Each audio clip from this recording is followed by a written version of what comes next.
Hi everyone, it's me, Tressa Del Rosario, lifestyle nurse entrepreneur, and I am here today to deliver the title What is Enough?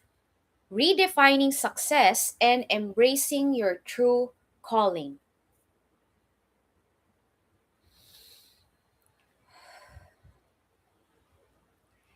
And of course, it starts with a breath as we journey together in this presentation for today. Take an inhale through your nose and open mouth exhale. We are presence.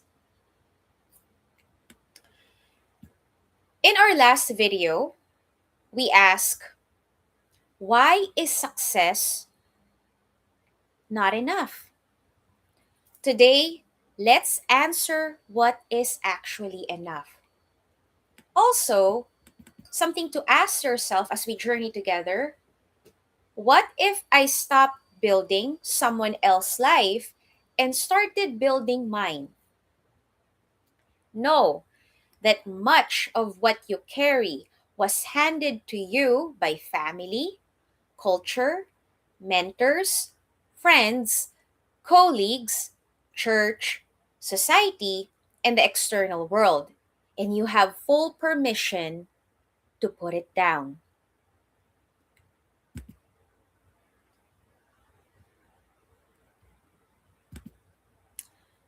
Is success important?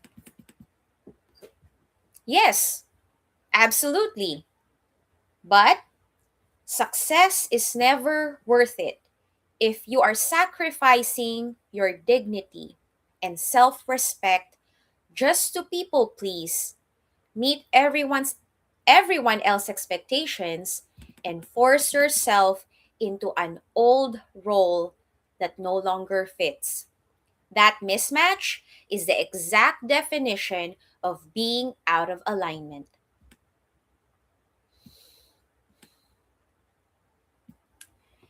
If you have a history of chronic people pleasing or letting toxic patterns dim your light, you're not alone. I've been there. Sticking to a role you have clearly outgrown only drains your energy, leading to unhealthy stress, this stress that leads to burnout from running on raw willpower, which, by the way, not sustainable. Those difficult chapters that you've gone through up until this point are simply part of your soul growth and evolution, shaping you for your next level. Either you're growing or you're dying. You choose which path to take. I recommend to choose growth and contribution so you truly live a life of impact and meaning while you're alive. Traditional success, like achieving goals, building a business, creating wealth, is a powerful tool. But real fulfillment comes when your success aligns with your authentic God given purposeful calling for your life rather than an outdated social mask.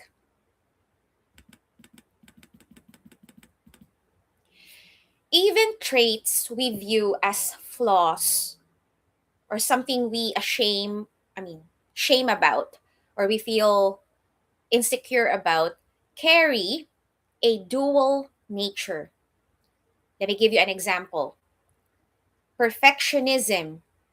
The downside involves overthinking, fear of mistakes, analysis paralysis, and harsh self criticism and judgment. However, the upside of perfectionism is exceptional attention to details, prevent mistakes, and a high level leadership roles.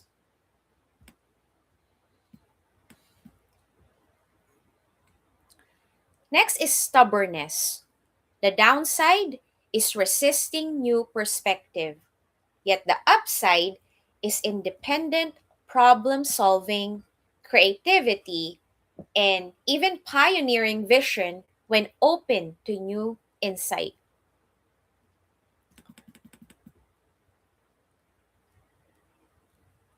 When I meant about dual nature, I encourage you to practice radical acceptance, which we'll go deeper at it later. And when you do, you'll feel more whole and complete within yourself, knowing that you're not denying parts of you anymore and you're simply integrating and accepting parts of you, showing unconditional love and compassion for all those parts of you.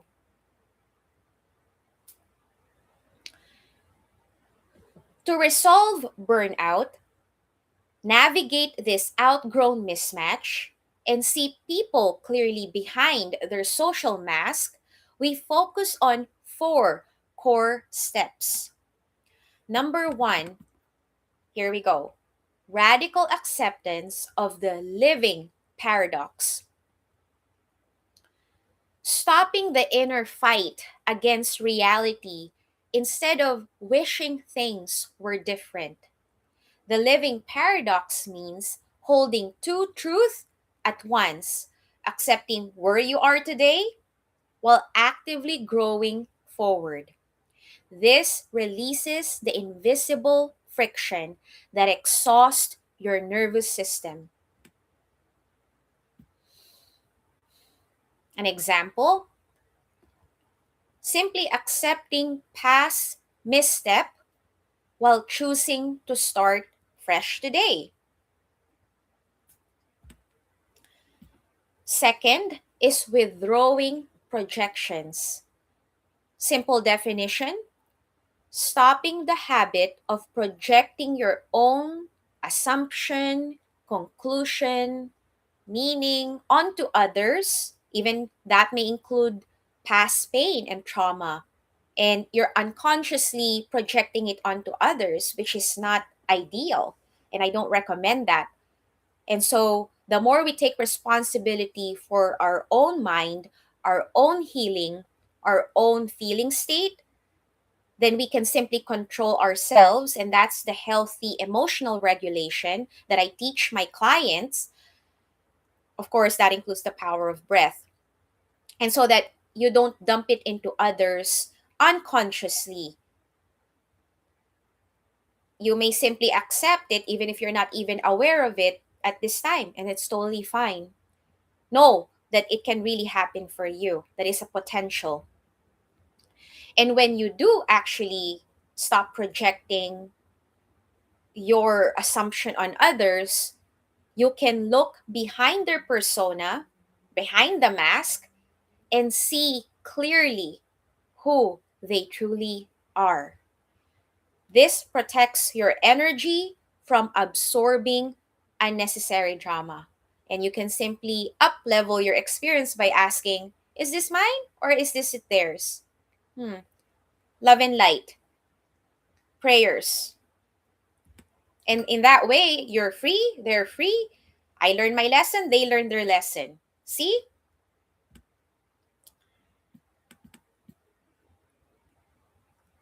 And actually, the practical example that I've shared with you includes this one, making sure that you pause. Take that deep breath, inhale, exhale.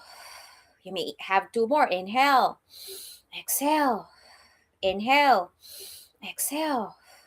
You step back from the situation, from any conflicts that you may be part of, and also ask, am I reacting to their reality, to their perception, or my own assumption?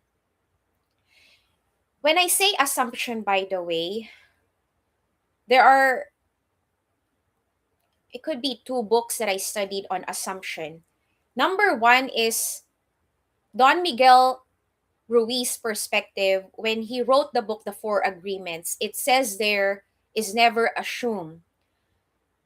It meant by that, based on my remembrance, is you never assume what the other people is thinking, feeling. You don't decide that for yourself.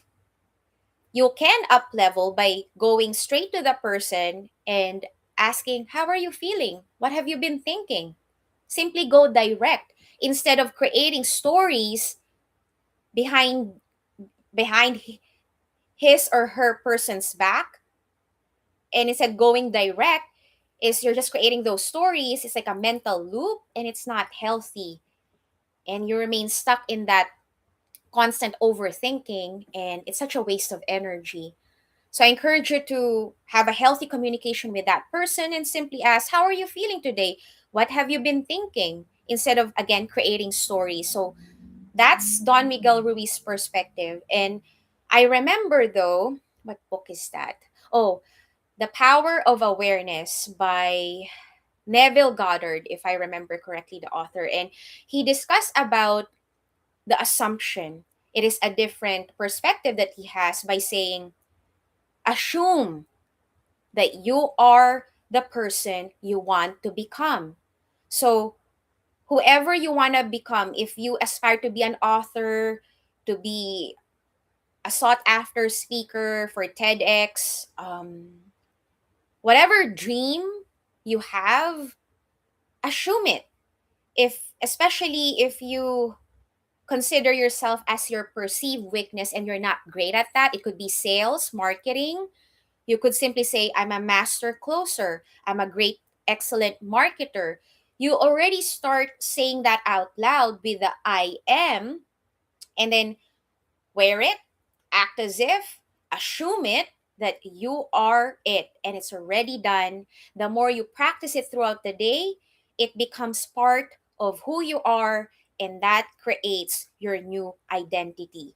So, the value of doing your reps in, saying it out loud, feeling it, even if the external world hasn't caught up yet with the changes internally in you, that's totally fine. As long as you're doing the do, trust me, quantum leap happens and boom,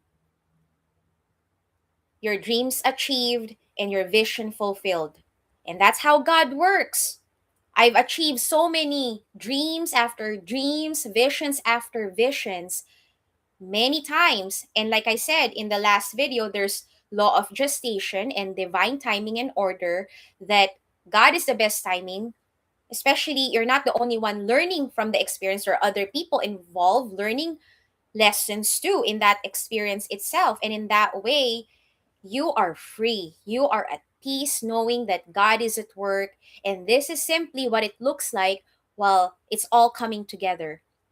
And that's the best way to be in, I suggest and recommend moving forward. Number three is actually redefining success and moving to wholeness. Definition: shifting away from producing solely for outside approval at the expense of your dignity, and instead anchoring your achievements in your authentic God given purposeful calling. Here's a practical example: trading people pleasing and old roles for deep inner peace and self alignment. Number four is activating your 7P internal architecture. It's an inside out work when it comes to deeper healing. And that's what I teach my clients, is not to control things from the outside, rather choose to control what's inside of you. It could be a thinking pattern, it could be an emotional state. Then in that way, the actions and the behaviors, including the results, reflects what you feel and what you think inside of you.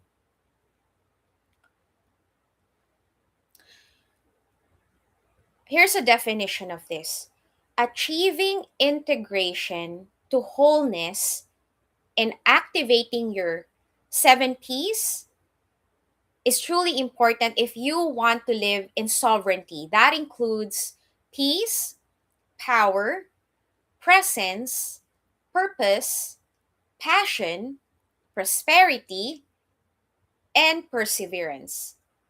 And There may be more as I continuously grow and evolve. So far, this is what's coming up for me. All right. Well, God sees everything, and it is time to let go and let Him lead your life. You do not have to walk this path alone. If you want help turning inward, meeting yourself for the very first time, and really claiming your unlived life through quiet, steady, calm, safe meditation, direct message me the word meditation here to begin. I have also built a resource to help you reclaim your sovereignty and activate your 7P through my 5C framework. It's like framework within a framework, interestingly. And I may actually truly separate those frameworks. They're simply tied into it. And know that they're ready for you right here in the description here in YouTube. It's different levels. There's membership. You can join my membership. There's also my 45-minute healthy, happy, and wealthy call, which is which is the Calendly booking, and you can discover additional resources in my website.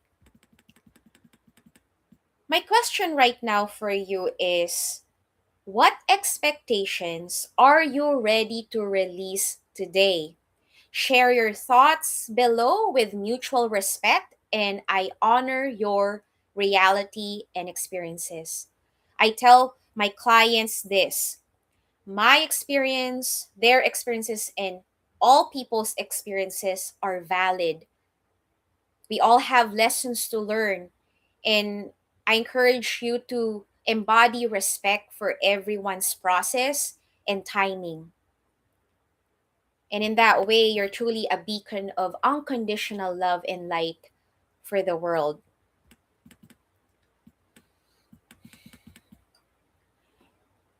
When you stop trying to fit into an old role you have clearly outgrown, put down burdens that were never even yours, and return to your own heart,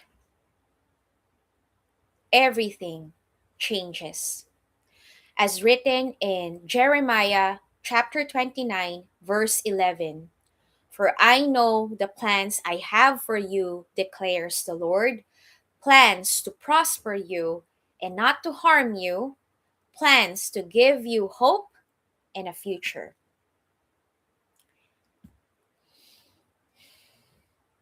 When you truly value yourself, you discover that your energy is sacred. You stop sacrificing your dignity, stop giving your power away, and step fully into what is truly enough. Self care is not selfish, it is self first. You can give more without feeling drained. You can give from an abundant overflow, not from depletion. And that is when true giving happens. And also making sure that you learn how to receive in the process. And it's honoring the law of reciprocity. And it's also the circulation of giving and receiving. And what I've learned though, if you are like me who had the history of chronic people pleasing, and in the past lifetime, you're over giving, now the tables have turned, and this new lifetime, it is time to learn to receive. Claim it, put it in the chat, that I receive. Claim it, I receive. And it could be a form of love, money, treasure, new friends, new people, um, new faith in God, renewed sense of fulfillment, rejuvenating energy, whatever that may be. Claim it. I receive. I receive. I receive. All right. And you may add, I radiate. There you go. I receive and I radiate. All right. Well, that's about it. If you want more inspiring content just like this one, and you want to hear more of what's next, subscribe to my channel and show some love by liking the like button, of course, here. And I'd say choose to live your vision. I'd love to end with that, knowing that you are truly deserving to live the way God wants you to be, which is abundant, rich, prosperous, more from life. There you go. Whatever the true definition of success means for you. Let's end it with a breath. Take an inhale through your nose and open mouth exhale. The love and light in me honors the love and light in you. I'm an extension of you, you're an extension of me, and we are one in love and light. Namaste.